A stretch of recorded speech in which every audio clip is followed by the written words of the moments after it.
नमस्कार. मराठा संघटनेने कोणतेही राजकारण न करता, कोणत्याही विचारधारेला विरोध किंवा समर्थन न करता फक्त मराठा हितासाठी काम करावे ही आपली अपेक्षा असते. परंतु त्यांनी काय करायचं हे ठरवण्याचा अधिकार त्यांना आहे. त्यामुळे त्यांनी काय करावं काय नाही हे आपण सांगू शकत नाही. परंतु एवढी अपेक्षा तरी करू शकतो की आपल्यातच लढू नका, कारण तुमची मराठा संघटना आहे.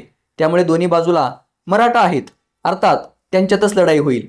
परंतु गंभीर बाब ही आहे की ही लढाई फक्त तुमच्यापुरती मर्यादित राहत नाही. सर्वसामान्य मराठेही दोन्हीपैकी एकाची बाजू घेऊन लढायला सुरुवात करतात, शिव्या धमक्या द्यायला सुरुवात करतात.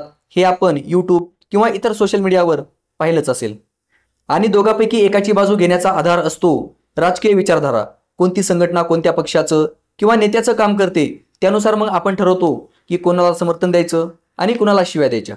आपण तर कुणाचं समर्थन अथवा विरोध करणार नाही. परंतु जर एखादा मनापासून फक्त मराठा हितासाठी काम करत असेल, शिवरायांच्या विचारावर चालत असेल, शिवरायांचा शंभूराजांचा मानसन्मान वाढवत असेल, तर त्यांना मराठा नक्कीच साथ देईल. त्यामुळे तुम्ही कमेंट करून सांगा की कोणी मराठ्यांसाठी काय काम केलं. मग समाज ठरवेल की कुणाचं समर्थन करायचं आणि कुणाचा विरोध.